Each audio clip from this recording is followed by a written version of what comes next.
Welcome top news today.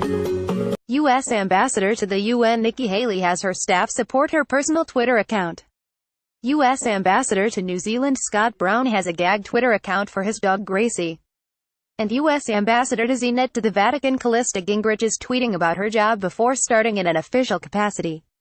Some of President Donald Trump's highest-profile political appointees are running afoul of the government's social media rules, enshrined in the State Department's Foreign Affairs Manual.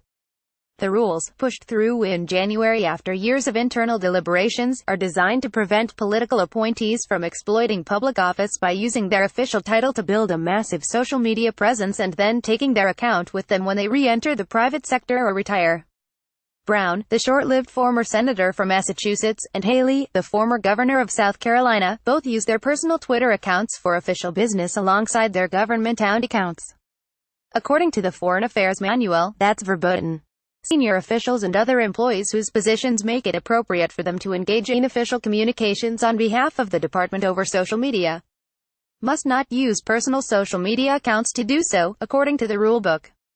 They must use official social media accounts, created and owned by the department. Haley's staff also help service her Twitter account, including tasks such as taking photos that are disseminated to her more than 770,000 followers.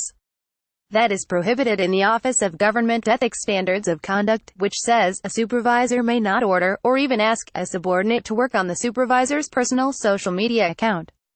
Coercing or inducing a subordinate to maintain the supervisor's personal account would amount to a misuse of position and, if done on official time, a misuse of official time. Gingrich, meanwhile, shouldn't be tweeting at all about issues related to her job until she officially begins. But her account has been particularly active in recent weeks. When provided with these examples, a State Department spokesperson declined to defend any of the U.S. ambassadors. We are always working to ensure that the use of social media accounts is consistent with the guidance in the FAM. As questions arise, we look into them on a case-by-case basis, the spokesperson said. The challenge of getting political appointees to abide by social media policy is a perennial one for the State Department. In the Obama administration, political appointees such as former U.S. Ambassador to NATO Ivo Daalder prompted hours of internal deliberations after he refused to relinquish his Twitter account despite the view of some career officials that it should be government property. Daalder did not respond to a request for comment. Daalder, who now boasts a following of more than 35,000 users, won his bureaucratic battle and kept his account.